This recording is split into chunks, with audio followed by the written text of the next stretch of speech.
अच्छा, last lecture में आप लोगों को याद होगा कि हमने फैटी एसिड कैटाबोलिज्म और एनाबोलिज्म का एंड पे थोड़ा सा कंपैरिजन किया था और उन्हीं पॉइंट्स को हम लोग लेके आगे चलते हैं और फैटी एसिड एनाबोलिज्म को स्टार्ट करते हैं। जिन बच्चों ने लेक्चर्स नहीं लिए ध्यान से, पेपर पास करना उनके लिए थोड़ा मुश्किल होगा, इसलिए अभी का जो टाइम है ना उसको अवेल करें आप लोग और जो मिस्टेक्स पहले की हैं वो दोबारा से रिपीट नहीं। सो फैटी एसिड एनाबोलिज्म और फैटी एसिड कैटाबोलिज्म के बारे में जो प्रीवियस लेक्चर में हमने मेन डिफरेंसेस हाईलाइट किए थे, उसमें से पहला डिफरेंस था आपके पास कि एनाबोलिज्म का प्रोसेस सेल के साइटोसोल में होता है, ठीक है, जबकि आपके पास जो फैटी एसिड कैटाबोलिज्म का प्रोसेस था वो कहां पे हो रहा था? माइटोकॉन्ड्रिया में। इसके अलावा हमने ये चीज देखी थी कि आपके पास जो फैटी एसिड एनाबोलिज्म का प्रोसेस है, this process is reductive, which means कि यहां पे इलेक्ट्रॉन और हाइड्रोजन्स ऐड होंगे। फैटी एसिड बीटा ऑक्सीडेशन में तो ये होता था ना कि बॉन्ड्स ब्रेक होते थे। आपके पास जो फैटी एसाइल चेन थी उसमें जब 2 कार्बन फ्रेगमेंट ब्रेक होता था, एसिटाइल कोएंजाइम में रिलीज होता था, तो इसको हम ऑक्सीडेशन का प्रोसेस कहते थे। इट मींस कि उस बॉन्ड को ब्रेक करने से पहले कुछ डीहाइड्रोजनेसेस वहां से इलेक्ट्रॉन और हाइड्रोजन को क्या करते थे? रिमूव कराते थे। याद है ना फैटी एसिड कैटाबोलिज्म में 2 डीहाइड्रोजनेसेस आते थे, एक एफएडी लिंक था और एक एनएडी लिंक था, जो कि इलेक्ट्रॉन्स और प्रोटॉन्स को इन बॉन्ड से रिलीज करवा के एनएडी प्लस या एफएडी प्लस को ट्रांसफर करते थे। बट यहाँ पे ऑपोजिट होगा, यहाँ पे आपको इलेक्ट्रॉन और प्रोटॉन्स या in other words hydrogen required होंगे, because this process is not oxidative in nature. ये कौन सा है प्रोसेस? रिडक्टिव। तो यहाँ पे जो रिडक्टेंट होगा, जो सोर्स होगा उन इलेक्ट्रॉन और हाइड्रोजन का, वो क्या है? NADPH।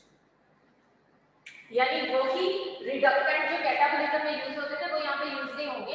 एनाबोलिज्म के लिए आपको एक डिफरेंट रिडक्टेंट चाहिए, और वो कौन सा रिडक्टेंट है? NADPH। इट मींस कि यहाँ पे जो डीहाइड्रोजनेसेस एंजाइम्स यूज होंगे, these dehydrogenases will be linked with NADPH। वो NADPH को एज अ डोनर यूज करेंगे, एज अ रिडक्टेंट। इसके अलावा ये प्रोसेस आपके पास एंडरगोनिक इन नेचर है। इट मींस कि इसमें एनर्जी की जरूरत होगी, ठीक है। एक और पॉइंट हमने जो हाईलाइट किया था वो ये था, फैटी एसिड कैटाबोलिज्म में हम कहते थे कि किसी भी फैटी एसिड में अगर ऑक्सीडाइज होना है, ब्रेक होना है, तो सेल में आने के बाद सबसे पहले उस फैटी एसिड के साथ अटैचमेंट करवाई जाती है कोएंजाइम ए। यानी बिफोर बीटा ऑक्सीडेशन आपका फैटी एसिड रिएक्ट करेगा विद कोएंजाइम ए और कन्वर्ट हो जाएगा किसमें? फैटी एसाइल कोएंजाइम ए में। नाउ यू कैन से कि this fatty acid is ready for beta oxidation. ये उसकी एक्टिवेशन का मेथड है कैटाबोलिज्म। लेकिन एनाबोलिज्म में आपके पास जो है एक्टिवेशन का प्रोसेस डिफरेंट है। एक तो ये चीज आप याद रखेंगे कि एनाबोलिज्म में आपके acetyl coenzyme A as a starting material use होंगे, और इनकी कंडेंसेशन के बाद क्या चीज बनेगी? Fatty acid. कैटाबोलिज्म में इसके ऑपोजिट होता था कि फैटी एसिड चेन की ब्रेकडाउन से क्या प्रोडक्ट प्रोड्यूस होती थी?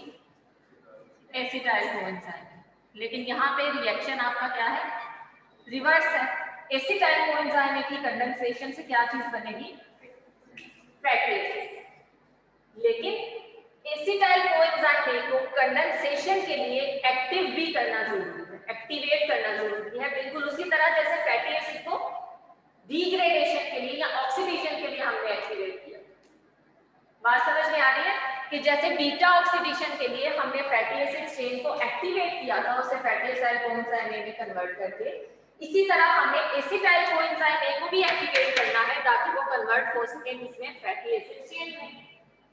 लेकिन यहाँ पे एक्टिवेशन थोड़ी सी डिफरेंट होगी। यहाँ पे कोएंजाइम ए यूज नहीं होगा, यहाँ पे एसिटाइल कोएंजाइम ए को एक्टिवेट करने के लिए आपके पास एक एंजाइम है,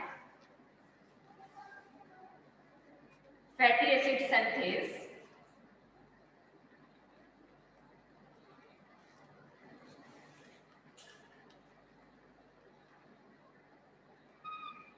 उस एंजाइम के पास एक्चुअली 7 डोमेन्स हैं, which means कि ये सिंगल एंजाइम नहीं है, this is an multi enzyme complex,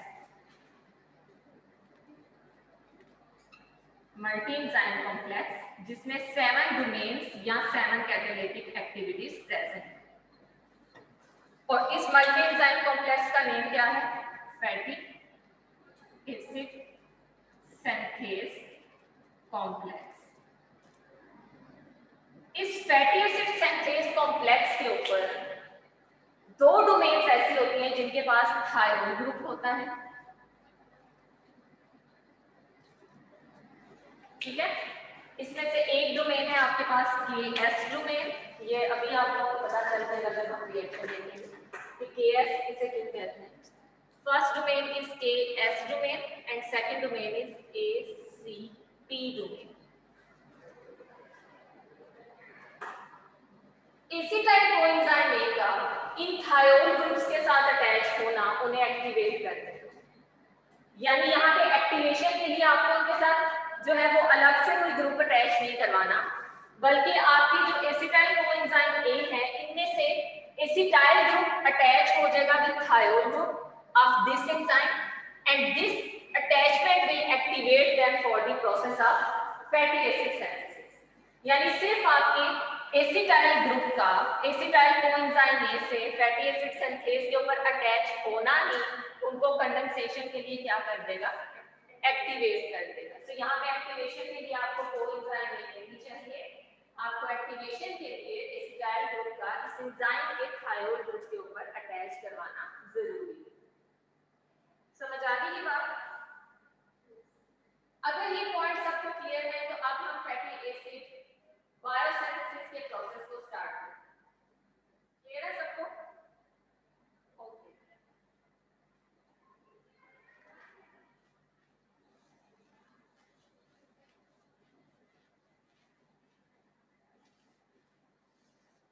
fatty acid biosynthesis के प्रोसेस को हम स्टार्ट करते हैं by considering same palmitic acid कि हम बायोसिंथेसिस पढ़ेंगे पाल्मिटिक एसिड यानी 16 कार्बन कंटेनिंग फैटी एसिड की बायोसिंथेसिस कैसे होती है इसको देखते हुए हम इस प्रोसेस को अंडरस्टैंड करें। So the very first point is कि पाल्मिटिक एसिड या 16 कार्बन कंटेनिंग फैटी एसिड की बायोसिंथेसिस के लिए हमें रिक्वायर्ड है 8 मॉलिक्यूल्स ऑफ एसिटाइल कोएंजाइम। ऐसे है ना, टोटल कितने एसिटाइल कोएंजाइम रिक्वायर्ड होंगे? 8, और इनकी कंडेंसेशन से आपके पास क्या चीज बनेगी? 16 carbon containing fatty acid palmitic acid. But जो एक चीज आपने अपने माइंड में क्लियर रखनी है वो ये कि इन 8 molecules of acetyl coenzyme A में से एक molecule as it is use होगा और जो रिमेनिंग 7 मॉलिक्यूल्स हैं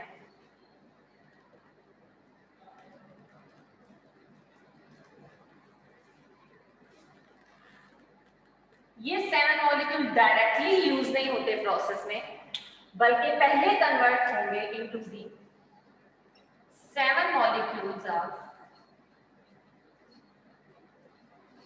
मेलोनाइल कोएंजाइम।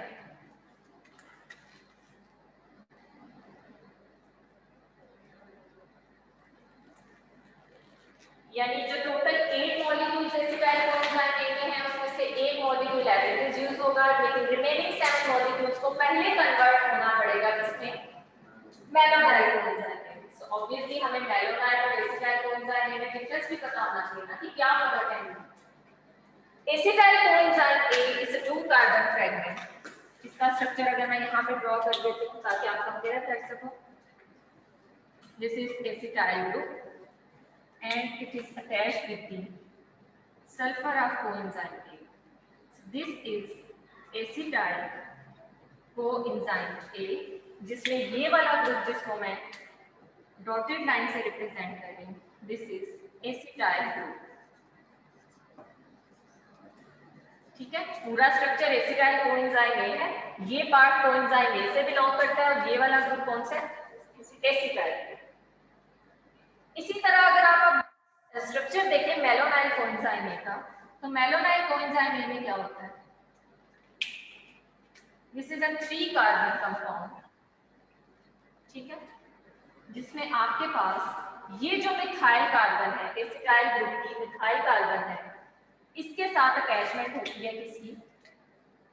Carbon dioxide.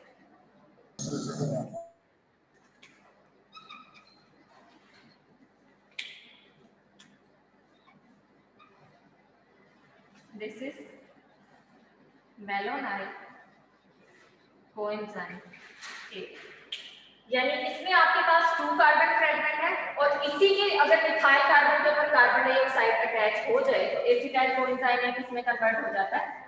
मेलोनाइल कोएंजाइम।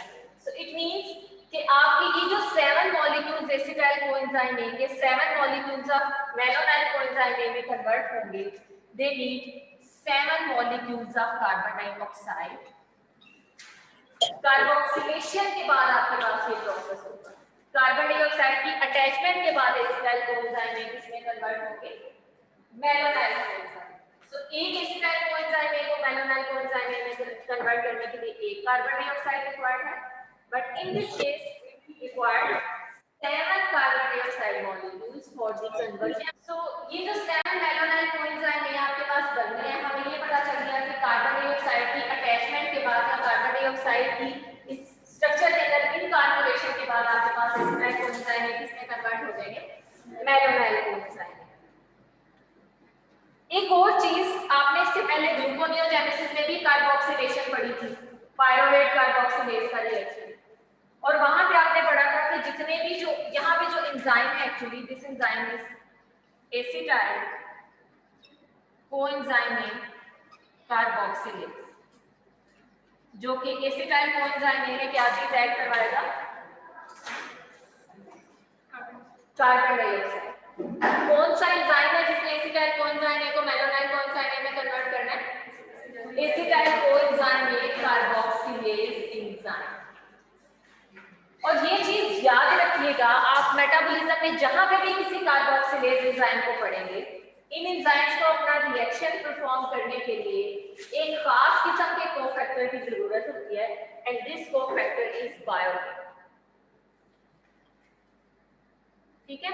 और ये जो कार्बोक्सिलेशन रिएक्शन है, दिस इज एनर्जी डिपेंडेंट, यानी यहाँ पे एक कार्बन डाइऑक्साइड को ऐड करवाने के लिए एक एटीपी यूज होगा। सो 7 टाइम्स कार्बोक्सिलेशन के लिए कितने एटीपी यूज होंगे? 7 एटीपी, ठीक है।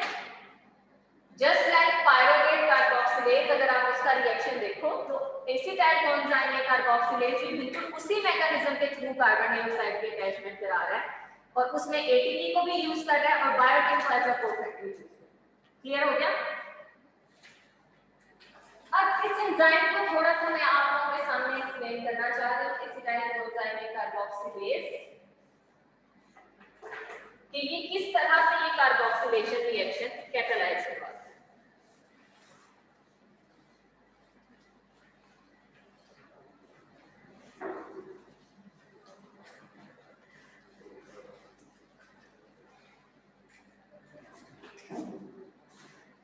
आपके पास एक चीज जो मैंने बताई वो ये है कि कार्बोक्सिलेज एंजाइम हमेशा कौन से कोफैक्टर को यूज करते हैं? बायोटिन को। कार्बन डाइऑक्साइड की अटैचमेंट अगर इन्होंने किसी स्ट्रक्चर में करवानी होती है तो इसे किस प्रोटीन की जरूरत होती है? बायोटिन की, जिसको ये एज अ कोफैक्टर यूज करते हैं। So here you have biotin carrier protein,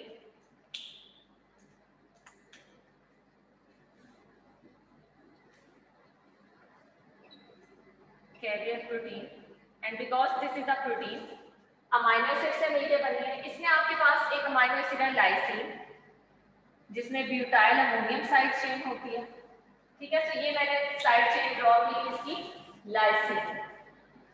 इसी लाइसिन के साथ आपके पास बायोटिन प्रेजेंट होता है, अटैच होता है। बायोटिन में आपके पास ये 2,5 carbon fused ring system present होता है,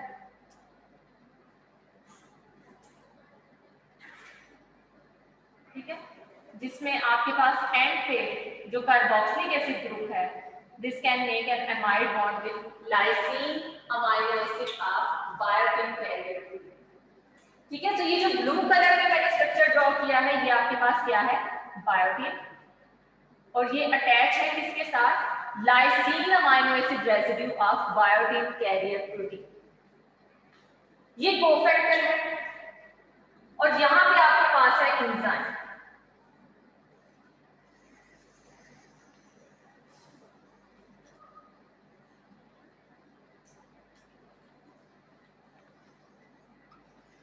ठीक है, ये आपके पास एंजाइम है एसिटाइल कोएंजाइम कार्बोक्सिलेज, जिसके पास दो तरह की एक्टिविटीज हैं, जिसमें पहली एक्टिविटी है आपके पास बायोटिन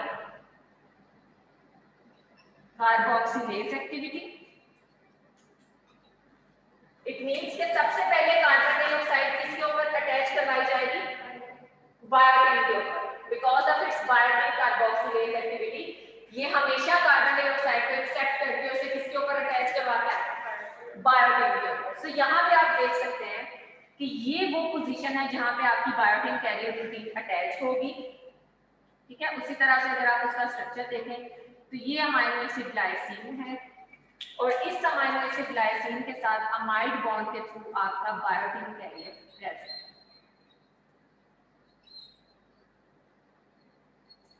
ठीक है, ये जो नाइट्रोजन यहाँ पे आपको ऊपर नजर आ रहा था, यहाँ पे दो अमाइनो ग्रुप्स है ना, this group is an acceptor of carbon dioxide.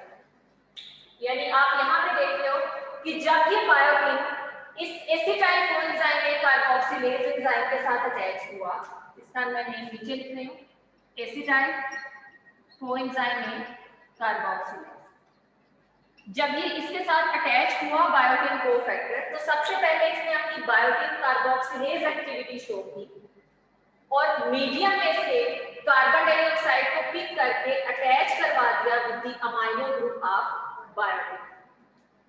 ठीक है, सो यहाँ पे आप इधर कार्बन डाइऑक्साइड की अटैचमेंट ऑब्जर्व करो। This attachment of carbon dioxide with biotin is ATP dependent reaction, यानी इसमें आपके साथ रिएक्शन को फैसिलिटेट करने के लिए आपको किस चीज की जरूरत होगी, एटीपी।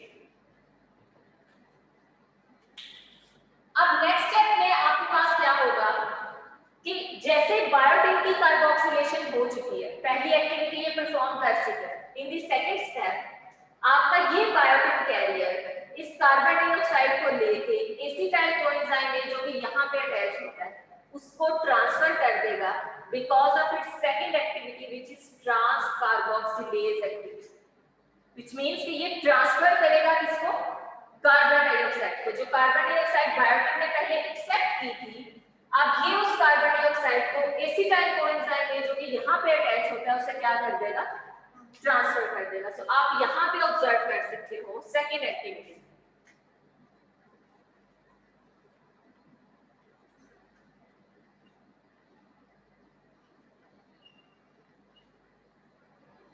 कि यही वाला बायोटिन जिसने अभी पिछले स्टेप में एक्सेप्ट किया है, किसको किसको एक्सेप्ट किया इसने, कार्बन डाइऑक्साइड को, अब अपनी इस पॉकेट में से मूव करता हुआ सेकंड डोमेन की तरफ जाएगा,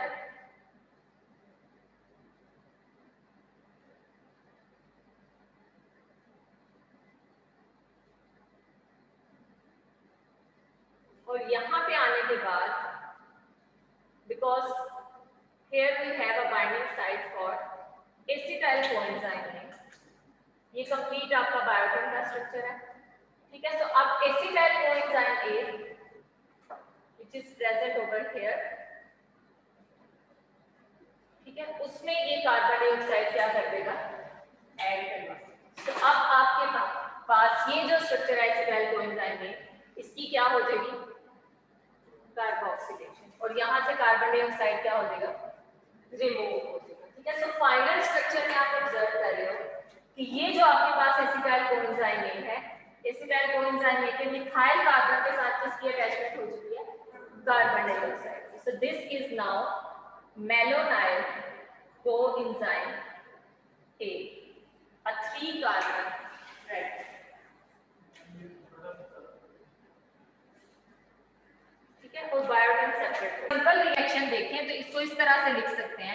कि this is simply conversion of acetyl coenzyme A, ठीक है, उसमें कार्बन डाइऑक्साइड यूज होगी डिसॉल्व फॉर्म में, एटीपी यूज होगा, कन्वर्ट होगा एडीपी एन इनऑर्गेनिक फॉस्फेट में, और रिएक्शन के बाद आपके पास एसिटाइल कोएंजाइम ए किसमें कन्वर्ट हो जाएगा, malonyl coenzyme A, and this reaction is being catalysed by acetyl coenzyme A carboxylase. So सबसे पहले स्टेप में मैं आपको ये बता रही हूँ कि इस एसिटाइल कोएंजाइम ए कार्बोक्सिलेज को अपनी एक्टिविटी परफॉर्म करने के लिए एक कोफैक्टर की जरूरत होती है, and the name of this cofactor is biotin.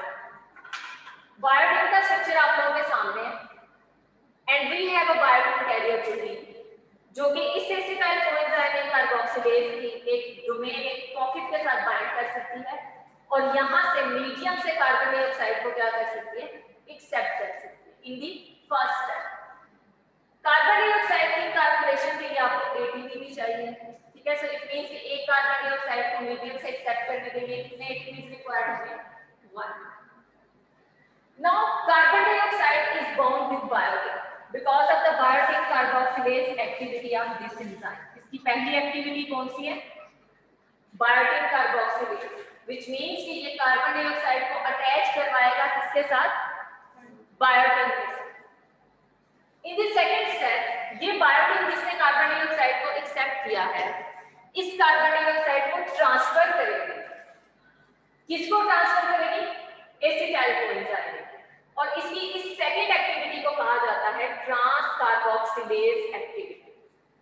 So acetyl coenzyme A carboxylase के पास कितनी एक्टिविटीज हैं, पहली एक्टिविटी कौन सी थी, बायोटिन कार्बोक्सिलेज एक्टिविटी, और दूसरी एक्टिविटी कौन सी है, ट्रांस कार्बोक्सिलेज एक्टिविटी, जिसकी वजह से ये एसिटाइल कोएंजाइम ए को कन्वर्ट करता है इसमें मेलोनाइल कोएंजाइम ए।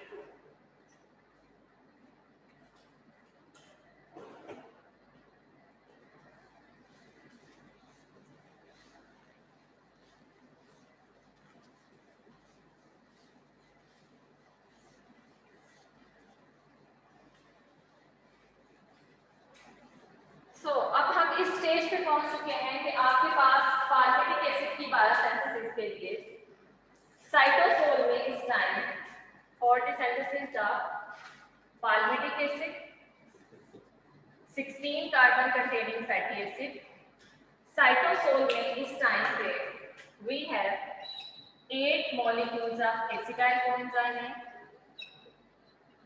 ठीक है, जिसमें से एक एसिटाइल कोएंजाइम में एज इट इज प्रेजेंट है,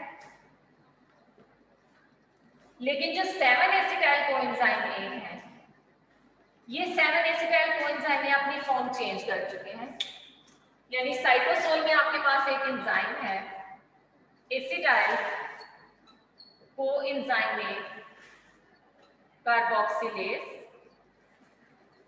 जिसने 7 मॉलिक्यूल्स ऑफ कार्बन डाइऑक्साइड को यूज किया है अलॉन्ग विद 7 एटीपीज, जिनको इसने कन्वर्ट किया है किसमें, 7 ADP plus 7 inorganic phosphate in the presence of a cofactor biotin, और कन्वर्ट कर दिया है इन 7 मॉलिक्यूल्स को into the 7 molecules of malonyl coenzyme A.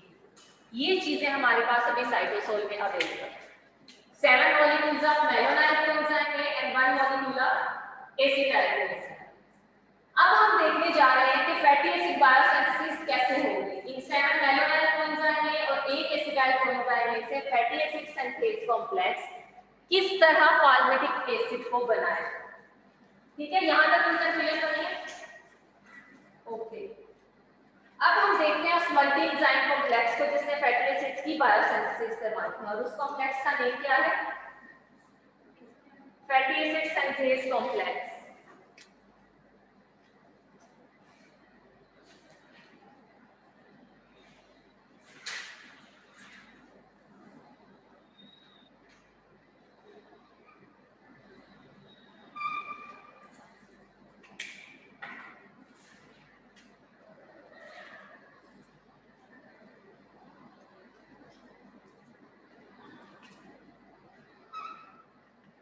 This is fatty acid synthase complex.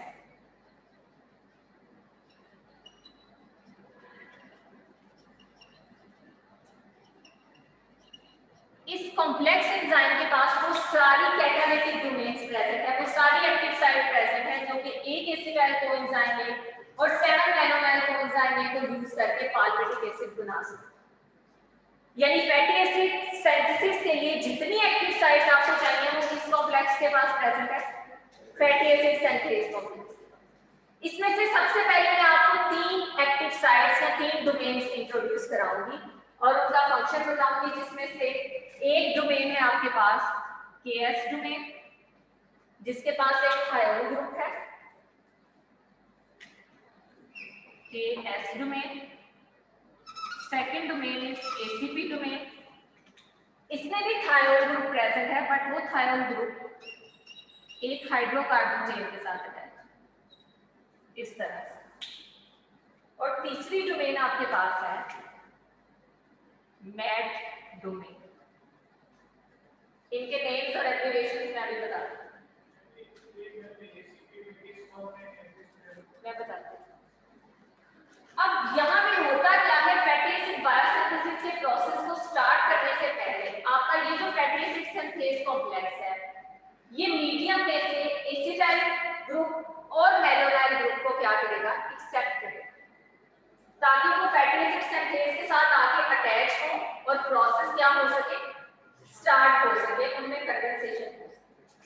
सो जो दो ग्रुप्स जिनके पास थायोल ग्रुप्स प्रेजेंट हैं, केएस डोमेन और एसीपी डोमेन, ज्यादातर इंटरमीडिएट्स आपके पास इन दोनों डोमेन्स के साथ अटैच है। और इनमें से सबसे ज्यादा जो कैरियर है जो साइटोसोल में से मैलोनाइल या एसिटाइल ग्रुप को एक्सेप्ट करेगा वो कैरियर आपके पास कौन सा है, एसीपी। और एसीपी क्यों कैरियर है ये एक बार देख लीजिएगा, because of it's flexible chain, flexible arm, ये रोटेट कर सकता है एक एंजाइम की एक्टिव साइट से। सपोज इसने यहां से मैलोनाइल ग्रुप को एक्सेप्ट किया, साइटोसोल से मैलोनाइल ग्रुप को एक्सेप्ट किया, and now it can easily jumps from the active site of this enzyme towards this enzyme और मैलोनाइल ग्रुप को यहां पे ट्रांसफर कर सकते हैं। यानी आपकी जो दो केएस डोमेन्स हैं, जो दो ऐसे डोमेन्स हैं जिनके पास एसएच ग्रुप प्रेजेंट है, उसमें से सबसे ज्यादा एक्टिव डोमेन जिसने इंटरमीडिएट्स को साइटोसोल से पकड़ना है वो कौन सी है, एसीपी। और वो इसलिए है because of it's flexible domain, because of it's flexible arm, ये जंप कर सकती है from the active site of one enzyme towards other. यानी एक एक्टिव साइट से दूसरे एक्टिव साइट तक इंटरमीडिएट्स को बड़े आराम से भेज सकती है ताकि वहां पे रिएक्शन पॉसिबल हो सके। सो हमेशा साइटोसोल से इंटरमीडिएट किसने उठाने हैं, एसीपी ने उठाने। सो फैटी एसिड सिंथेस प्रोसेस को स्टार्ट करने से पहले उसकी रिक्वायरमेंट है कि साइटोसोल से मैलोनाइल और एसिटाइल ग्रुप आके उसके साथ अटैच हो। जाहिर है अटैचमेंट आपके पास क्या है, पहली रिक्वायरमेंट। और आप लोगों को याद होगा मैंने लेक्चर स्टार्ट करते हुए ही आपको ये बताया था कि मैलोनाइल और एसिटाइल ग्रुप का इस एंजाइम के साथ अटैच होना उन्हें एक्टिवेट कर देता है कंडेंसेशन के लिए। सो सबसे पहले हम उस एक्टिवेशन को देखने लगे हैं कि किस तरह से और किस डोमेन के साथ आपका एसिटाइल ग्रुप आके अटैच होगा, कहाँ मैलोनाइल ग्रुप आके अटैच होगा और उसके बाद कैसे प्रोसेस स्टार्ट होगा। सो ये आपके पास एम्प्टी एंजाइम है बिल्कुल। जब रिएक्शन स्टार्ट होने लगता है यानी इसकी एक्टिवेशन या इसकी चार्जिंग की मैं बात करने लगी। चार्जिंग का वर्ड मैं यहाँ पे बिल्कुल उसी तरह यूज करूंगी जैसे मॉलिक्यूलर बायोलॉजी में आप लोग ट्रांसफर आरएनए की चार्जिंग कहते हो ना, कि जब उसके साथ प्रॉपर अमाइनो एसिड आके अटैच हो जाता है जो कि उसने ट्रांसलेशन में यूज करना है तो हम कहते हैं ट्रांसफर आरएनए इज चार्ज। उसी तरह आपके फैटी एसिड सिंथेस के ऊपर जब वो एग्जैक्ट ग्रुप आके अटैच हो जाते हैं जिन्होंने आगे कंडेंसेशन में यूज होना है तो ये एंजाइम भी क्या हो जाता है, चार्ज हो जाता है। In the very first step आपका एसीपी मीडियम से सबसे पहले एक्सेप्ट करता है acetyl group of acetyl coenzyme A.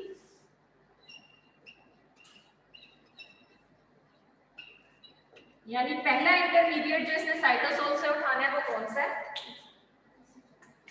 Acetyl coenzyme ए। और इस एसिटाइल कोएंजाइम ए में से सिर्फ एसिटाइल ग्रुप को ट्रांसफर करेगा एंजाइम के ऊपर, कोएंजाइम ए को नहीं करेगा, कोएंजाइम ए बाहर ही रहेगा। ठीक है, तो ये जो कार्बन का यहाँ पे कोएंजाइम ए के सल्फर के साथ बॉन्ड है, ये आप किसके सल्फर के साथ बनेगा? एसीपी के सल्फर के साथ। ठीक है, तो सिर्फ ये 2 carbon acetyl group from this acetyl coenzyme A will be transferred to the SH group of ACP. Coenzyme A transfer नहीं है। तो अब हम इसको देख लेते हैं।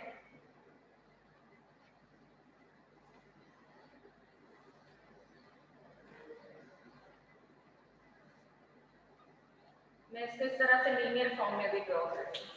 Fatty acid synthesis. ठीक है, यहाँ पे ये सपोज के एस डोमेन है, this is ACP domain and this is MAT domain. ठीक है, पहले स्टेप में आपके केएस का SH group as it is रहेगा और जो एसीपी का एसएच ग्रुप है यहाँ पे सल्फर के साथ आके अटैच हो गया है। कौन सा ग्रुप? एसिटाइल। तो यहाँ पे आप देख लो मैंने उसी कार्बन का सल्फर के साथ बॉन्ड बनाया इस तरह। This is acetyl group attached with the acid. ये अटैचमेंट किसने कैटालाइज कराई? कौन सी डोमेन थी जिसने ये रिएक्शन कैटालाइज कराया? एसीपी ने सिर्फ उसे पिक किया है, लेकिन इसको यहाँ पे ट्रांसफर करने वाली जो डोमेन थी वो कौन सी डोमेन थी? मैट डोमेन, विच इज मेलोनाइल और एसिटाइल कोएंजाइम ए ट्रांसफरेंस।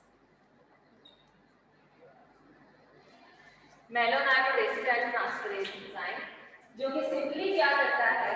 ट्रांसफर करता है फैटी एसाइड ग्रुप को कहां से कहां पे? साइटोसोल से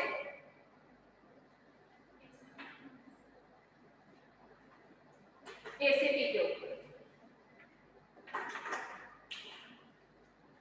ये पॉइंट सबको क्लियर है? एसीपी ट्रांसफरेंस, मेलोनाइल या फिर एसिटाइल कोएंजाइम ए, यानी आपके पास ट्रांसफरेंस एक डोनर से ग्रुप उठाते हैं। डोनर आपके पास या तो मेलोनाइल कोएंजाइम ए होगा या फिर एसिटाइल कोएंजाइम ए, और एक्सेप्टर कौन होगा? एसीपी। और ये एंजाइम क्या है? ट्रांसफरेंस। यानी ये एक ऐसा ट्रांसफरेंस है जो कि या तो मेलोनाइल कोएंजाइम ए से मेलोनाइल ग्रुप को या एसिटाइल कोएंजाइम ए से एसिटाइल ग्रुप को कहां पे ट्रांसफर करेगा? ACP पे ट्रांसफर करेगा। So this reaction is catalyzed by domain MAT। Okay, अब यहीं से रिएक्शन स्टार्ट करते हैं कि आपके पास फैटी एसिड सिंथेस की ACP डोमेन के साथ एसिटाइल ग्रुप अटैच हो। In the next step, charging के सेकंड स्टेप में आपका यही एंजाइम इस एसिटाइल ग्रुप को ट्रांसफर करता है KS डोमेन पे।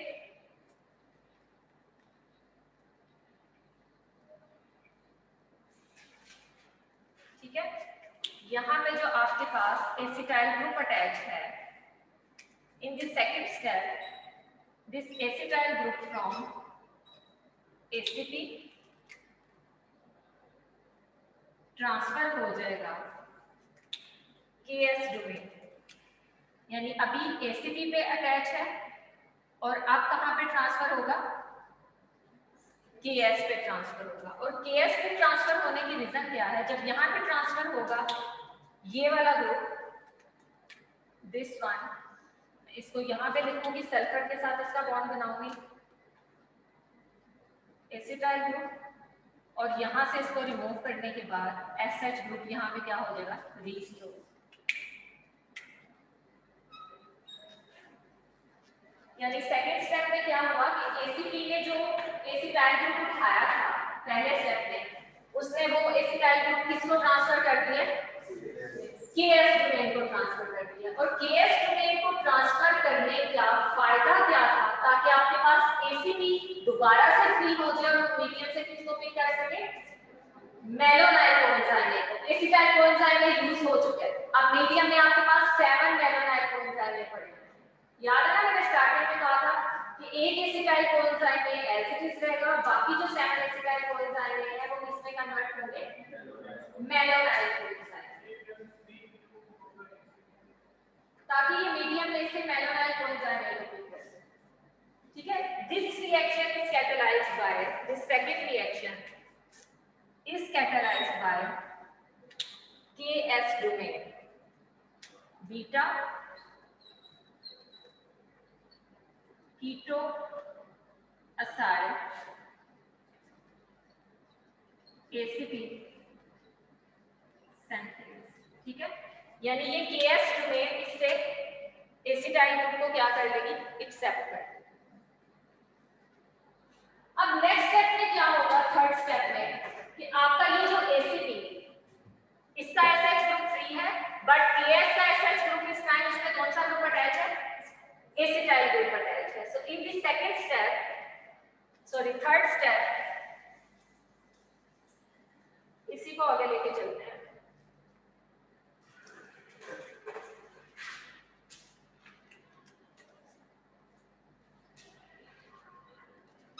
In the third step,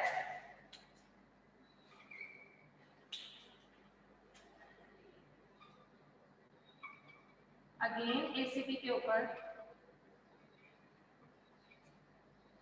group की अटैचमेंट होगी। KS के ऊपर पहले से आपके पास कौन सा ग्रुप है, acetyl group. This is MAT domain and now ACP का जो SH ग्रुप है वो क्या था, 3 था। मीडियम में से मेलोनाइल कोएंजाइम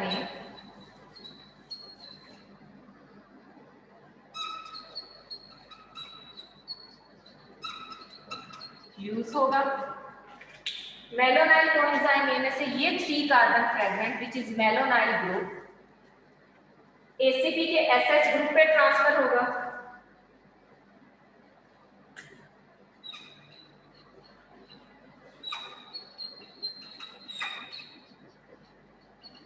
ठीक है, and this reaction is again catalysed by domain MAT. So यहां तक आपने देख लिया कि आपके फैटी एसिड सिंथेज स्टार्टिंग में, यहां पे देखिए स्टार्टिंग में फर्स्ट स्टेप में इस फैटी एसिड सिंथेज के दोनों एसएच ग्रुप फ्री थे। जैसे रिएक्शन या चार्जिंग का प्रोसेस स्टार्ट हुआ तो पहले आपके एसिटाइल ग्रुप का, एसिटाइल कोएंजाइम का जो एसिटाइल ग्रुप था वो ACP पे ट्रांसफर हुआ। उसके बाद ACP ने इस एसिटाइल ग्रुप को KS पे ट्रांसफर कर दिया, खुद फ्री हो गया और मेलोनाइल कोएंजाइम में से मेलोनाइल ग्रुप को एक्सेप्ट कर लिया। अब आपका फैटी एसिड सिंथेज रेडी है बीटा फैटी एसिड बायोसिंथेसिस के लिए या कंडेंसेशन। तो ये आपके पास चार्जिंग का रिएक्शन, आपका एंजाइम चार्ज हो गया है। चार्जिंग का मतलब ये है कि उसके जिस ग्रुप के साथ मेलोनाइल, जिस उसकी कोफैक्टर के साथ मेलोनाइल ग्रुप अटैच होना था, जहां पे एसिटाइल ग्रुप अटैच होना था, वो हो चुका। एंजाइम ने दोनों ग्रुप्स को पिक कर दिया है। अब वो किस चीज के लिए रेडी है, कंडेंसेशन के लिए रेडी है, उनके दरमियान बॉन्ड बनाने के लिए। ठीक है, सो अब आपने फैटी एसिड सिंथेज की इस फॉर्म को माइंड में रखना। ये रिमूव कर दो यहां से।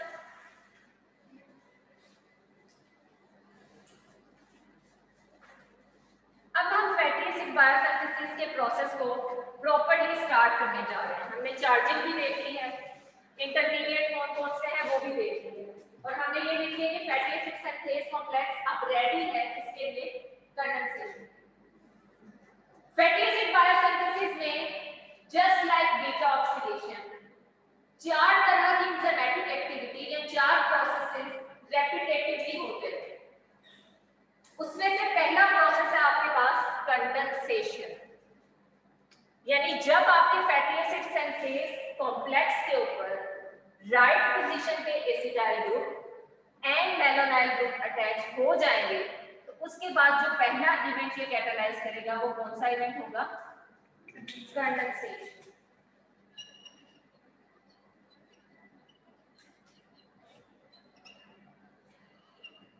ठीक है, this condensation reaction is catalyzed enzyme beta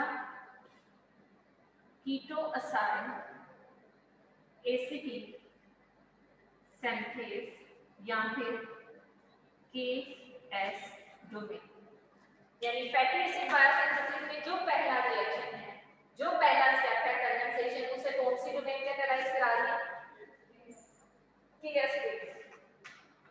एक चीज याद रखिएगा, ये केएस डोमेन एक्चुअली करती क्या है कि इस एसिटाइल ग्रुप को ट्रांसफर करवाती है इस मैलोनाइल ग्रुप को, और यहाँ पे बॉन्ड बनाने के लिए ये जो कार्बन डाइऑक्साइड है इसको क्या कर देगी? रिलीज कर देगी। यानी कार्बन डाइऑक्साइड जस्ट लाइक अ लीविंग ग्रुप यहाँ से सेपरेट हो जाएगी और उस कार्बन डाइऑक्साइड की जगह कौन सा ग्रुप आके अटैच हो जाएगा? Acetyl group. सो आप कह सकते हैं कि इन दी कंडेंसेशन रिएक्शन आपके पास क्या चीज रिलीज हो रही है? Carbon dioxide. ये वही कार्बन डाइऑक्साइड है जो पहले आपने यहाँ पे एसिटाइल कोएंजाइम में कार्बोक्सिलेज की मदद से एटीपी को यूज करते लगवाई, एनर्जी को यूज करते हुए आपने पहले कार्बन डाइऑक्साइड लगाई और अब वो कार्बन डाइऑक्साइड रिलीज हो रही है। इट मींस कि उस कार्बन डाइऑक्साइड का कोई फायदा नहीं था, चार्जिंग। उस कार्बन डाइऑक्साइड का जो मेन फंक्शन था वो ये था कि उसने इस कंडेंसेशन रिएक्शन को फैसिलिटेट किया।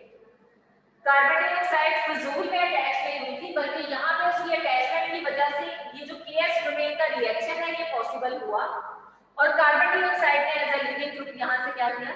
रिलीज हो। सो अटैचमेंट ऑफ कार्बन डाइऑक्साइड ने इस बॉन्ड फॉर्मेशन के चांसेस को क्या किया है? इनहांस किया। So after the condensation step आपके पास फैटी एसिड सिंथेज की ये फॉर्म होगी।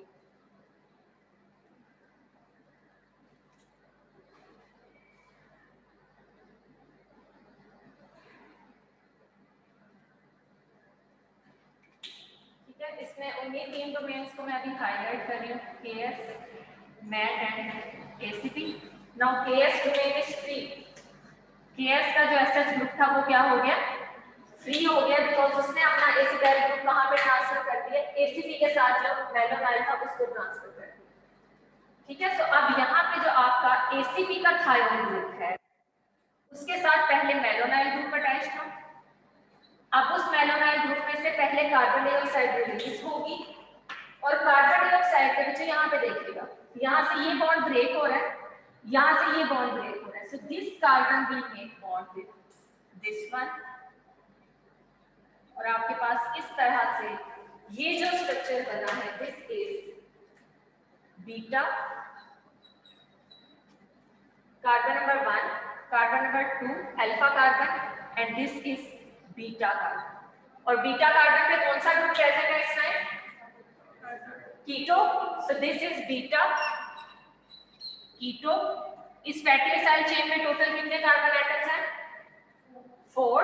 Beta keto butyryl ACP. यानी एसीपी के साथ कौन सा ग्रुप अटैच है? Beta keto butyryl group. ये कंडेंसेशन रिएक्शन के बाद आपके पास प्रोडक्ट आएगा। अब केएस का एसएच ग्रुप क्या है? बिल्कुल फ्री है। बाकी सारे रिएक्शंस एसीपी के साथ अटैच इस इंटरमीडिएट के ऊपर होंगे। पहला स्टेप कंडेंसेशन हो गया। कंडेंसेशन के बाद सेकंड स्टेप क्या होगा उसको देखते हैं। इस नेम को मैं थोड़ा यहाँ पे लिख देती हूँ ताकि आप साथ साथ कंपेयर भी करते जाओ। Beta keto butyryl ACP. Second step और सेकंड इवेंट इज रिडक्शन। ये सीक्वेंस याद रखिएगा। पहला कौन सा ऑर्डर था? कंडेंसेशन। दूसरा रिएक्शन कौन सा है? रिडक्शन। रिडक्शन किस चीज की होनी है? देखें, आपके पास फैटी एसिड का अगर आप स्ट्रक्चर अपने माइंड में रखो तो फैटी एसिड में आपके पास एक लॉन्ग हाइड्रोकार्बन चेन होती है और एंड पे कार्बोक्सिलिक एसिड ग्रुप प्रेजेंट होता है। इसी को कहते हैं ना फैटी एसिड। ऐसे ही है ना। अब यहाँ पे जो आपके पास ग्रुप जिसने फैटी एसिड बनाना है उसमें हाइड्रोकार्बन चेन की जगह दरमियान में कहीं भी बीटा ग्रुप प्रेजेंट, हमें उस बीटा ग्रुप को किसमें कन्वर्ट करना है, मिथाइलिन ग्रुप में। हमें वहां पे ऑक्सीजन या डबल बॉन्ड नहीं चाहिए, हमें वहां पे सिंपल हाइड्रोकार्बन चेन चाहिए। सो नेक्स्ट स्टेप में क्या होगा, रिडक्शन के थ्रू आपकी जो बीटा कार्बन है, मैं इसको हाईलाइट कर देती हूँ, इसमें ये जो कीटो ग्रुप है इसको क्या किया जाएगा, रिड्यूस किया जाएगा। अब अगर मुझे यहाँ पे रिडक्शन करवानी है तो रिड्यूसिंग इक्विवेलेंट कौन से यूज होंगे, NaDPH, जो कि बिल्कुल मैंने स्टार्टिंग में आपको बताया, ठीक है। सो नेक्स्ट स्टेप में आपके पास रिडक्शन है जिसमें NaDPH यूज होगा।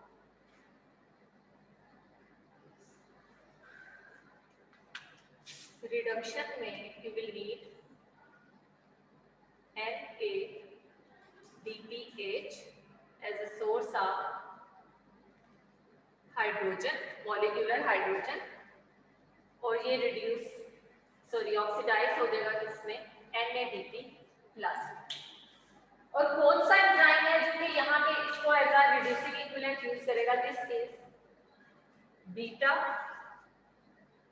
कीटो असाइल रिडक्टेज, यानी एक और डोमेन है इस एंजाइम की, और वो कौन सी डोमेन है, KR डोमेन। सो अब मैं इन 3 डोमेन्स के अलावा एक और डोमेन का नेम यहाँ पे लिखती हूँ, और ये कौन सी डोमेन है, KR, keto acyl reductase. It means कि इसने किसको रिड्यूस करना है, कीटो ग्रुप को।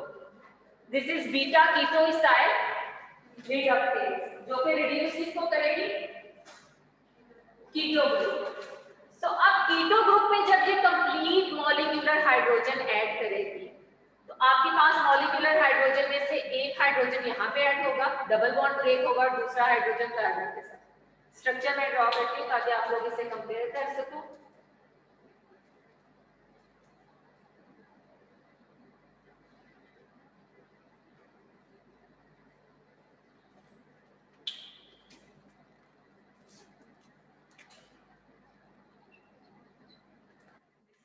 Domain, KS domain, ACP domain, KR domain, और ACP डोमेन के ऊपर आपके पास यहाँ पे जो सल्फर है उसके साथ कौन सा ग्रुप अटैच है, बीटा कीटो ब्यूटाइल ACP। जब मॉलिक्यूलर हाइड्रोजन ये डोनेट कर रहा है NaDPH, उस मॉलिक्यूलर हाइड्रोजन का एक एटम यहाँ पे ऐड होगा, डबल बॉन्ड को रिड्यूस कर देगा, और दूसरा एटम यहाँ पे ऐड। सो अब आपके पास जो इंटरमीडिएट बना है, दिस इज बीटा, अब कौन सा ग्रुप है बीटा पोजीशन पे, hydroxy, beta hydroxy butyl ACP। यानी मॉलिक्यूलर हाइड्रोजन की अटैचमेंट के बाद बीटा कार्बन चेंज हो गई, कीटो ग्रुप किसमें कन्वर्ट हो गया, हाइड्रोक्सी। सो सेकंड कौन सा रिएक्शन था, रिडक्शन। अब चलते हैं थर्ड स्टेप की तरफ।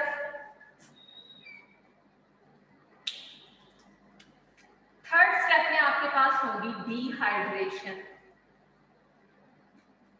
थर्ड इवेंट कौन सा है,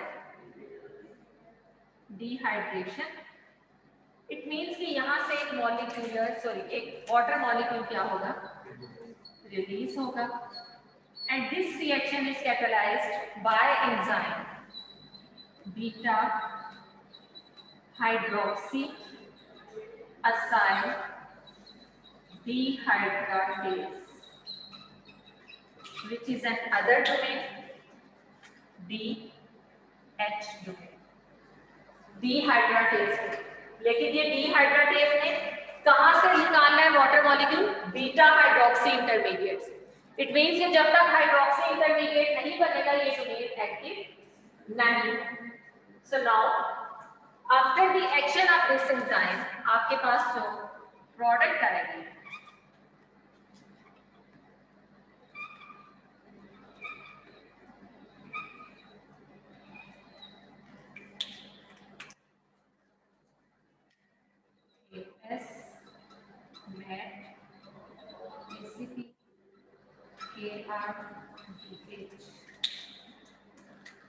ACP का जो सल्फर है it is is not free, जबकि यहाँ पे थायराइड ग्रुप क्या है, फ्री है। यहाँ पे आपके पास जो इंटरमीडिएट अटैच है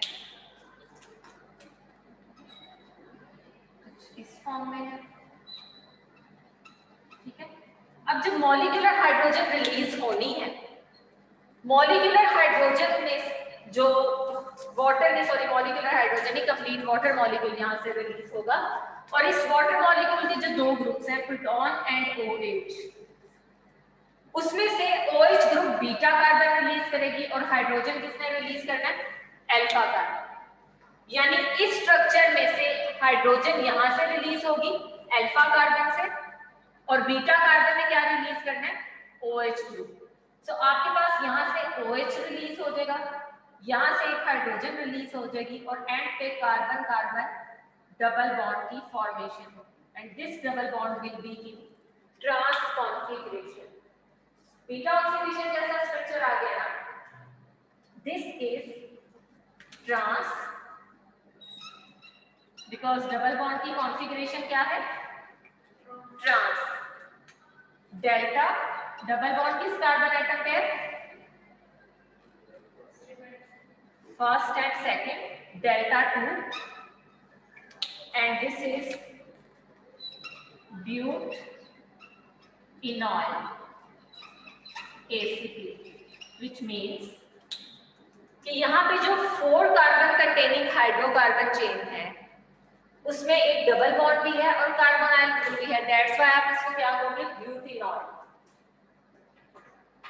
ठीक है, मैं यहाँ पे ब्यूटेनेट 4 कार्बन हाइड्रोकार्बन चेन के हवाले से इसकी नोमेनक्लेचर कर रही हूँ, लेकिन अगर आप लोगों को इस नोमेनक्लेचर में कंफ्यूजन हो तो आप सिंपली असाइड का वर्ड भी यूज कर सकते हैं। ठीक है, आप यहाँ पे ट्रांस डेल्टा 2 इनॉयल ACP भी कह सकते हो। ठीक है, अब यहाँ पे आपने देख लिया कि आपके पास फैटी एसिड सिंथेज में 3 स्टेप्स के बाद इस तरह की प्रोडक्ट आती है, which is trans delta 2 butenoyl ACP। अब हम मूव करते हैं 4th स्टेप की तरफ। In the 4th and final step, एक राउंड का फाइनल स्टेप है, नेक्स्ट राउंड का भी रहता है। ठीक है, 4th स्टेप में क्या होता है,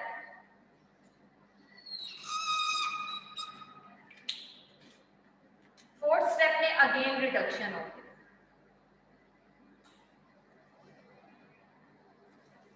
ठीक है, दोबारा से रिड्यूसिंग इक्विवेलेंट्स आपको चाहिए होंगे, और वो कौन प्रोवाइड करेगा, NADPH plus proton complete molecular hydrogen provide करेगा, और किसमें कन्वर्ट हो जाएगा, NADP प्लस। बट इस टाइम आपका रिडक्टेज सेकंड स्टेप वाले रिडक्टेज से डिफरेंट है।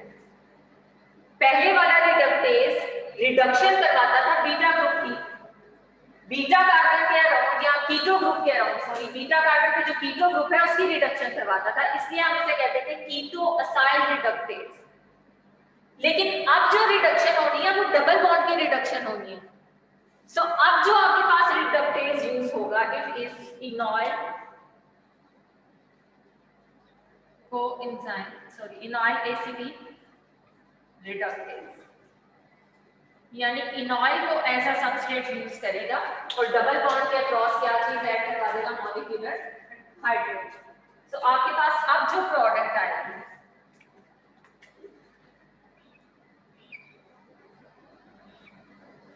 ठीक है, वो कुछ इस तरह से हो।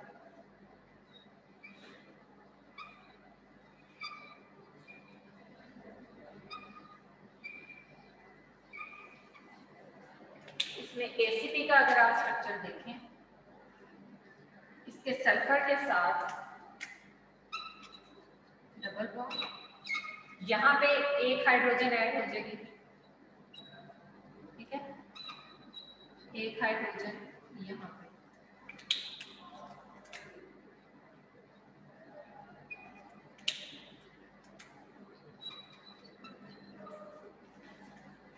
यानी पूरी तरह से आपका वो स्ट्रक्चर क्या हो चुका है, रिड्यूस हो चुका है, और हाइड्रोकार्बन में क्या हो चुका है, convert. Net domain, DH domain, KR domain, and now we have ER domain. Enoyl ACP reductase.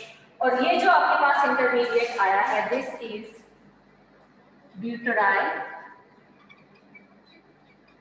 ACP, यानी कंप्लीट आपके पास एक हाइड्रोकार्बन चेन बन चुकी है, उसमें कोई कीटो ग्रुप वगैरह प्रेजेंट नहीं। यहां तक समझ आ गया? अब नेक्स्ट क्या होता है, अभी आपके सिर्फ 4 कार्बन का फैटी एसिड बना, हमें कितने कार्बन का चाहिए? 16 कार्बन का चाहिए। इन द नेक्स्ट राउंड आपका ये जो एसीपी है इस ब्यूटाराइल ग्रुप को केएस पे ट्रांसफर करेगा, खुद फ्री हो जाएगा और मीडियम से एक और मेलोनाइल कोएंजाइम को क्या कर देगा? एक्सेप्ट कर लेगा। यानी इस तरह से रिएक्शन होगा। इसी को मैं यहाँ पे बता देती हूँ ताकि आप लोगों को क्लियर हो जाए।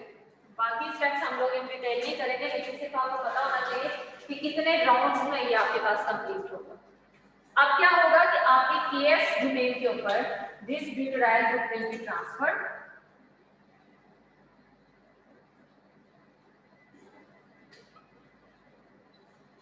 ठीक है। और जो एसीपी है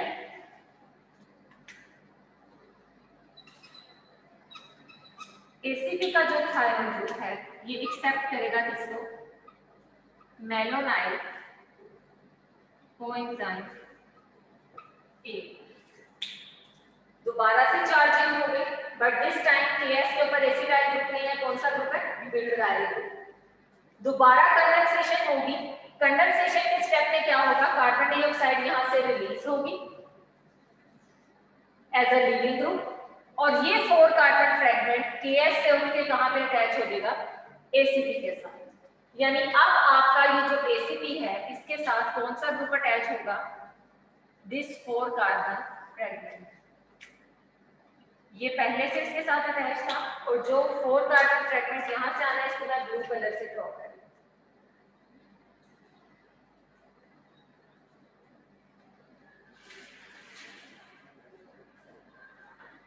Again, we have a beta keto acyl ACP intermediate. यानी again इस 6 कार्बन फ्रेगमेंट में we have a keto group at beta position.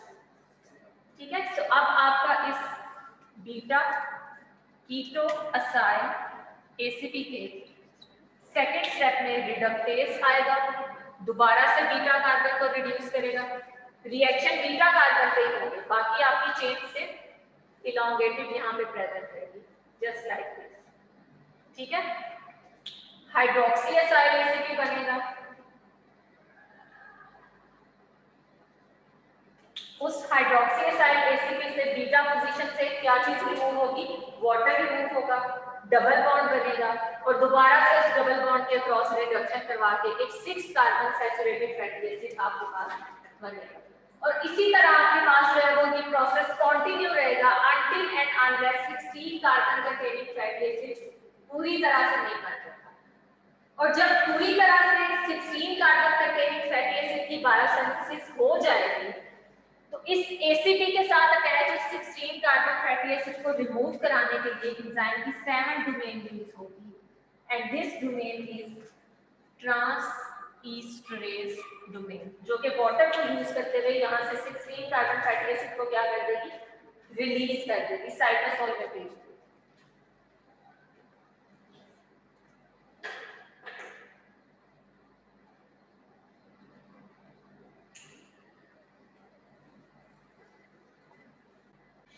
इस डायग्राम को देख के एक दफा आप लोग क्लियर कर लें पॉइंट, उसके बाद हम बैलेंस केमिकल इक्वेशन की तरफ जाते हैं। किस प्रोसेस में कितने एटीपीज कितने एनएडीपीएच यूज हुए हैं उनको काउंट करेंगे। तो जो यहाँ से आप देख सकते हो कि एक 16 कार्बन कंटेनिंग फैटी एसिड की बायोसिंथेसिस के लिए एसिटाइल ग्रुप मेलोनाइल ग्रुप की अटैचमेंट, उसके बाद आपके पास यहाँ पे 4 कार्बन कंटेनिंग कंडेंसेशन, यहाँ पे उन्होंने 4 रिएक्शंस को डिटेल में नहीं बताया, ठीक है। पहले आपके पास एसिटाइल ग्रुप मेलोनाइल ग्रुप की अटैचमेंट हुई, कंडेंसेशन, रिडक्शन, डिहाइड्रेशन, रिडक्शन के बाद 4 कार्बन कंटेनिंग फैटी एसिड बन गया, जिसको एसीपी ने शिफ्ट कर दिया केएस डोमेन के ऊपर और खुद फ्री होकर मीडियम से दोबारा से क्या चीज पिक कर ली, malonyl coenzyme. Again the same 4 events, condensation, reduction, dehydration and reduction, and then we have 6 carbon containing fatty acid, and again ACP will accept the malonyl group from medium. Again 4 step reaction, 8 carbon, then 10 carbon, और finally आपके पास जो है वो 16 carbon containing fatty acid की production होगी, and then in the last step यहाँ पे जो enzyme है ट्रांसएस्ट्रेज डोमेन वो इस पाल्मिटिक एसिड को मीडियम में क्या कर देगा, रिलीज कर देगा। So, क्या आप में से मुझे कोई स्टूडेंट बता सकता है कि टोटल कितने राउंड्स रिक्वायर्ड होंगे आपको पाल्मिटिक एसिड की बायोसिंथेसिस के लिए? 6 और 7? 7। फर्स्ट राउंड में आपके पास 4 कार्बन कंटेनिंग फ्रेगमेंट बनता है, सेकेंड राउंड में 2 कार्बन के एडिशन के बाद 6 कार्बन, ठीक है, थर्ड राउंड में 8 कार्बन, फोर्थ राउंड में आपके पास बनेंगे 10 कार्बन, फिफ्थ राउंड में आपके पास बनेंगे 12 कार्बन, सिक्स में बनेंगे 14 कार्बन, एंड सेवंथ राउंड के बाद कितने कार्बन बनेंगे, 16। सो हमेशा जितने नंबर ऑफ कार्बन एटम्स हो, ठीक है, number of carbon atoms divided by 2 minus 1, इस फॉर्मूला से आप कैलकुलेट कर सकते हो कि कितने पासेस आपको रिक्वायर्ड होंगे for the biosynthesis of fatty acid. Like 16 carbon containing fatty acid की production के लिए 16 divided by 2 minus 1, 8 minus 1 is equal to 7. कितने passes required है? 7.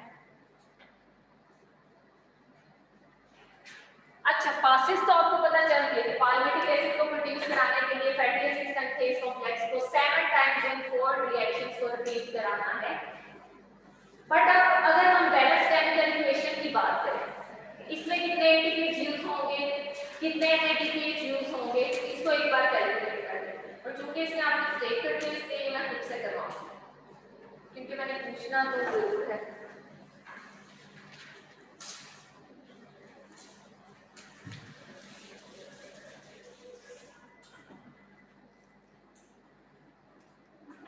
ठीक है, पाल्मिटिक एसिड के लिए अगर हम बैलेंस केमिकल इक्वेशन लिखें,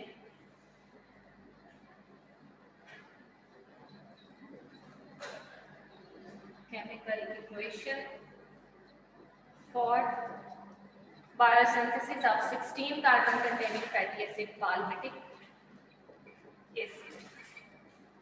So पहले तो एक चीज याद रखिए कि palmitic acid या 16 carbon containing fatty acid की biosynthesis के लिए कितने एसिटाइल कोएंजाइम रिक्वायर्ड है? 8.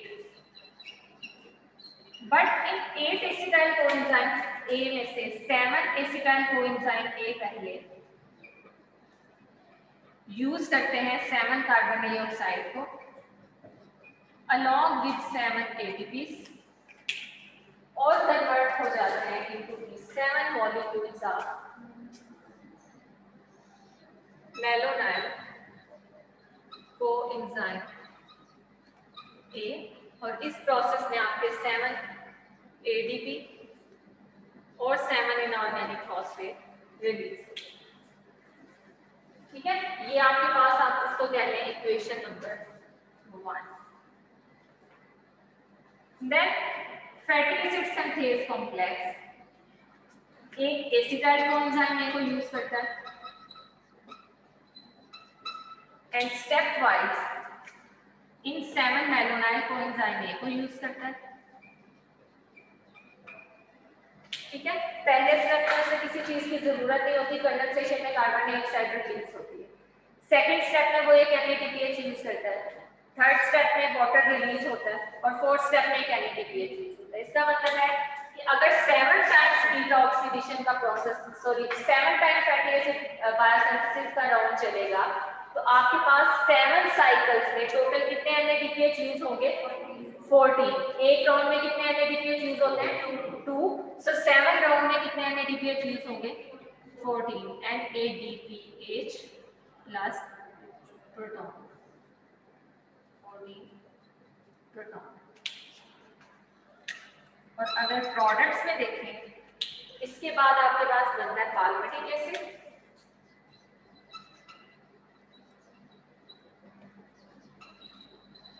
प्लस 7 राउंड्स हो रहे हैं तो इसका मतलब है 7 कार्बन डाइऑक्साइड रिलीज होंगे, 7 वाटर मॉलिक्यूल रिलीज होंगे, ठीक है। और हर स्टेप में को यहाँ पे आपके पास एक कोएंजाइम ए भी तो रिलीज होता है, अच्छा यस, एक कोएंजाइम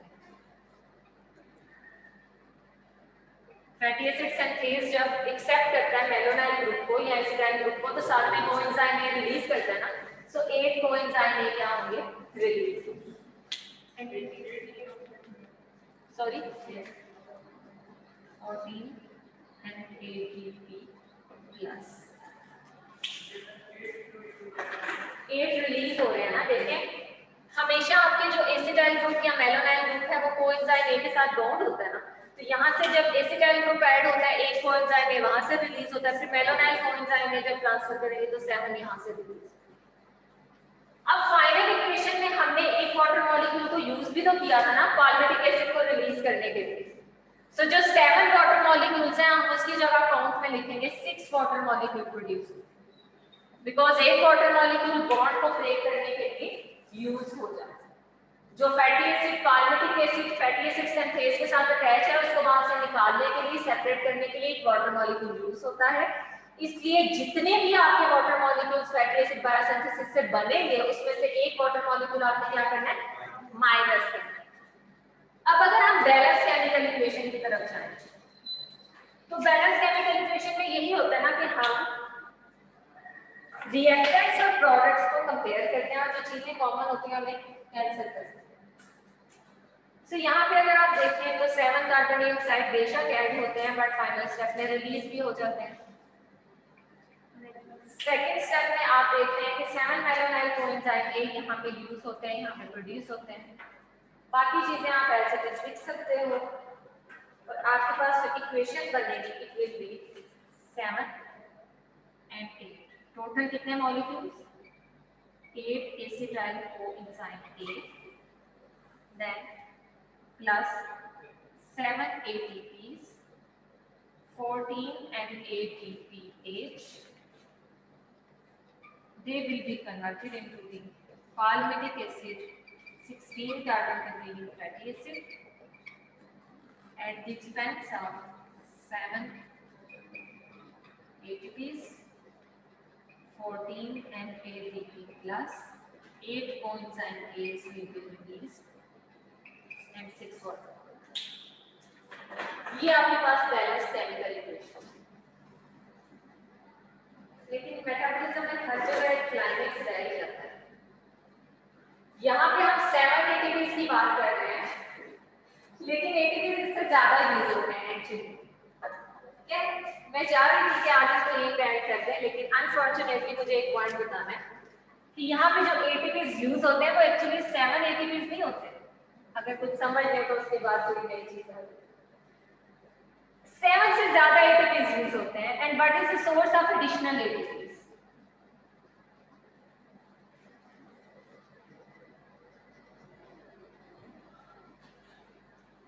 जो बाकी ATPs हैं वो कहाँ यूज होते हैं, प्रोसेस में तो हमने कहीं नहीं देखे, ऐसे ही है ना। सो अब हम देखते हैं कि उन एडिशनल ATPs का क्या सोर्स है। मैं पूरी शटल आप लोगों को नहीं करवाऊंगी कि मैं आप लोगों का ज्यादा टाइम नहीं लेना चाह रही, लेकिन सिर्फ एक जल्दी से आप लोगों को एक पॉइंट मैंने इंट्रोड्यूस कराना है ताकि जो ATP आप यहाँ से फाइनल कैलकुलेट करोगे वो ठीक कैलकुलेट करोगे। आप में से बहुत से बच्चे ऐसे होंगे जो कि ये मिस्टेक अभी करेंगे, मैं एक्सपेक्ट तो नहीं कर रही, लेकिन आप लोगों में से काफी सारे बच्चे शायद ही सोच रहे हो कि जो एसिटाइल कोएंजाइम ए फैटी एसिड की बायोसिंथेसिस के लिए यूज हो रहे हैं, ये वही एसिटाइल कोएंजाइम ए है जो बीटा ऑक्सीडेशन से रिलीज हुए। नेवर, कभी भी फैटी एसिड बायोसिंथेसिस स्टार्वेशन में तो नहीं होती ना। हम हमेशा ये कहते हैं कि जब हम फूड का इंटेक करते हैं, अंधाधुंध खाते हैं, ग्लूकोज इतना ज्यादा लेते हैं कि ग्लाइकोजन में भी वो कन्वर्ट नहीं हो सकता, तो एक्स्ट्रा ग्लूकोज कहाँ पे जाना शुरू हो जाता है, एडिपोज टिश्यूज में फैट्स की फॉर्म में स्टोर होना शुरू होता है। सो हमेशा फैटी एसिड बायोसिंथेसिस किस कंडीशन में होती है? वेल फेड स्टेट में। और इसका सोर्स आपके पास क्या है? एक्सेसिव अमाउंट में ग्लूकोज, यानी जो ढेर सारा ग्लूकोज आपने सेल के अंदर ऐड किया है, ये ग्लूकोज पहले ग्लाइकोलाइसिस के थ्रू किसमें कन्वर्ट होगा? पायरोवेट। पायरोवेट से माइटोकॉन्ड्रियल मैट्रिक्स में जाएगा, ठीक है, और माइटोकॉन्ड्रियल मैट्रिक्स में जाके इस इंतजार में होगा कि मैं एसिटाइल कोएंजाइम ए में कन्वर्ट होगा तो सेल मुझे यूज करके एनर्जी बना लो। बट सेल भी रिफ्यूज कर देगा कि इतनी एनर्जी मुझे नहीं चाहिए, जितनी एनर्जी चाहिए थी मैंने बना ली। इवन जो ग्लाइकोजन में भी स्टोर हो सकता था मैंने स्टोर कर लिया। So this acetyl coenzyme A is useless. इस टाइम पे ये जो एडिशनल एसिटाइल कोएंजाइम ए है ये कहां पे यूज होगा? Fatty acid biosynthesis. Fatty acid biosynthesis, this is the starting material for fatty acid biosynthesis. अब ये एसिटाइल कोएंजाइम ये कहां पे प्रेजेंट है? माइटोकॉन्ड्रियल मैट्रिक्स में। और फैटी एसिड एनाबोलिज्म कहां पे हो रही है? साइटोसोल में। सो इसको माइटोकॉन्ड्रियल मैट्रिक्स से निकल के कहां पे आना है? साइटोसोल में आना है, जहां पे ये यूज हो सकता है फॉर फैटी एसिड एनाबोलिज्म। सो होगा क्या कि अब आपकी ये जो माइटोकॉन्ड्रियल मेम्ब्रेन है इसमें एक शटल ऑपरेट होगी जो कि इस एसिटाइल कोएंजाइम ए को माइटोकॉन्ड्रियल मैट्रिक्स से कहां पे शिफ्ट करेगी? साइटोसोल।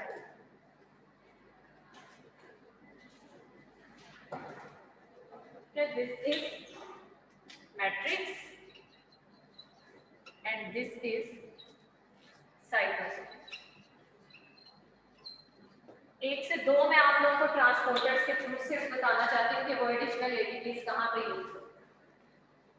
ये acetyl coenzyme directly mitochondrial membrane को क्रॉस करके साइटोसोल में नहीं आ सकता क्योंकि इसके ट्रांसपोर्टर्स नहीं है। सो पहले स्टेप में क्या होगा? ये टीसीए साइकिल के पहले एंजाइम से हेल्प लेगा सिट्रेट सिंथेज से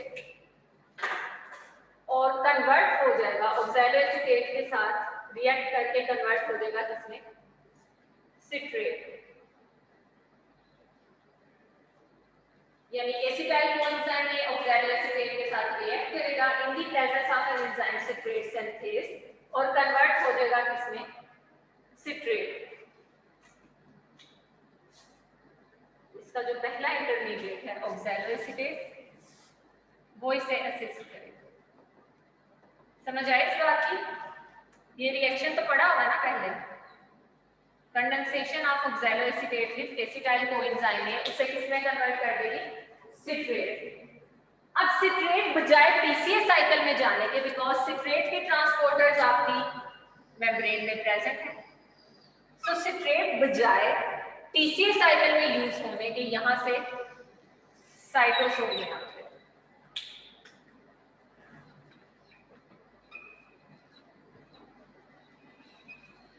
ठीक है, साइटोसोल में आने के बाद सिट्रेट की प्रोडक्शन करने वाला एंजाइम कौन सा था? सिट्रेट सिंथेज, टीसीए साइकिल का पहला एंजाइम। जैसे ही सिट्रेट नॉर्मली ये साइटोसोल में नहीं आता, हमेशा कब साइटोसोल में आता है? Well fed state. जब ये साइटोसोल में आएगा तो there is an enzyme citrate lyase, ठीक है, जो कि इसको ब्रेक करेगा, ऑक्सैलोएसिटेट को सेपरेट करेगा और एसिटाइल कोएंजाइम को रीजनरेट करेगा।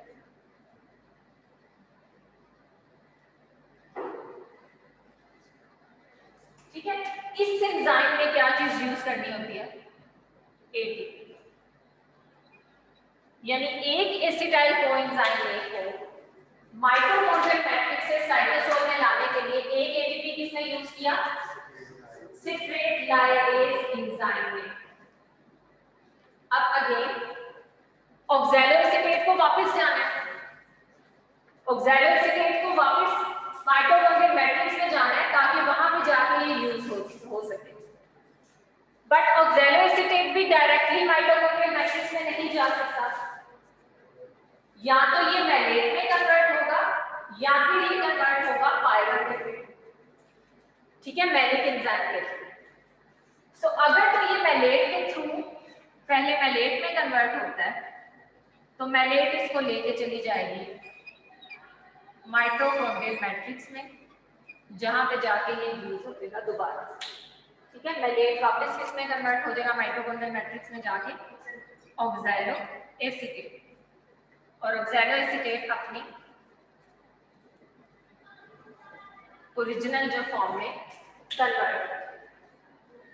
लेकिन समटाइम्स, बल्कि most of the time, cytosol में NADPH की कंसंट्रेशन को मेंटेन रखने के लिए, बिकॉज अगर सिट्रेट यहाँ पे आ रहा है, सिट्रेट एसिटाइल कोएंजाइम में रिलीज कर रहा है, तो इसका मतलब है कि एसिटाइल कोएंजाइम से फैटी एसिड बायोसिंथेसिस होनी है, और फैटी एसिड बायोसिंथेसिस के लिए साइटोसोल में हाई अमाउंट में NADPH प्रेजेंट होना चाहिए, बिकॉज बायोसिंथेसिस में उसमें क्या होना है, यूज होना है। सो बजाय मैलेट में कन्वर्ट होने के ऑक्सैलोएसीटेट एक दूसरा रूट फॉलो करता है, एक दूसरा रूट अडॉप्ट, जिसमें ये कन्वर्ट हो जाता है किसमें, पायरुवेट। इस प्रोसेस में एक कार्बन डाइऑक्साइड रिलीज होती है और NADPH की प्रोडक्शन होती है। सो साइटोसोल को दोनों चीजें मिल रही हैं, स्टार्टिंग मटेरियल भी मिल रहा है फैटी एसिड के लिए और NADPH की कंसंट्रेशन भी मेंटेन हो रही है। सो अब ये पायरुवेट क्या करेगी, पायरुवेट ट्रांसपोर्टर्स के थ्रू वापस माइटोकॉन्ड्रियल मैट्रिक्स में जाएगी। ठीक है, और माइटोकॉन्ड्रियल मैट्रिक्स में जाने के बाद this pyruvate can be converted into the oxaloacetate directly with the help of enzyme pyruvate carboxylase। ग्लूकोनेओजेनेसिस में पढ़ा था ना कि पायरुवेट को ऑक्सैलोएसीटेट में कन्वर्ट करने वाला एक एंजाइम है, और वो एंजाइम कौन सा, पायरुवेट कार्बोक्सिलेज। अभी आपने पढ़ा है एसिटाइल कोएंजाइम में कार्बोक्सिलेज, बिल्कुल वैसा एंजाइम आपके पास में यहाँ पे प्रोड्यूस करा रही है, ये कौन सा, pyruvate carboxylase. So just like acetyl coenzyme में कार्बोक्सिलेज, पायरुवेट कार्बोक्सिलेज भी कार्बन डाइऑक्साइड को ऐड कराने के लिए क्या चीज यूज करेगा, ATP एंड बायोरेट। सो सेकंड ATP यहाँ पे यूज हो रहा है। ठीक है, सो इस शटल सिस्टम से हमें ये पता चला कि फैटी एसिड बायोसिंथेसिस के लिए जो स्टार्टिंग मटेरियल है वो माइटोकॉन्ड्रियल मैट्रिक्स से जब साइटोसोल में आता है, तो इस कंप्लीट ट्रांसफर में एक एसिटाइल कोएंजाइम A के लिए कितने ATPs यूज होते हैं, 2 ATPs। सो अगर 8 एसिटाइल कोएंजाइम A आपके यहाँ पे यूज हो रहे हैं, तो 16 ATPs आपको यहाँ पे क्या करने पड़ेंगे, ऐड करने पड़ेंगे। सो टोटल ATPs का काउंट कितना होगा, 7 + 16, कितने ATPs होंगे, टोटल कितने ATPs हो गए, 23। ठीक है, सो पालमिटिक एसिड की बायोसिंथेसिस के लिए 14 NADPH and 23 ATPs are required. यहाँ पे किसी को कोई कंफ्यूजन तो नहीं है?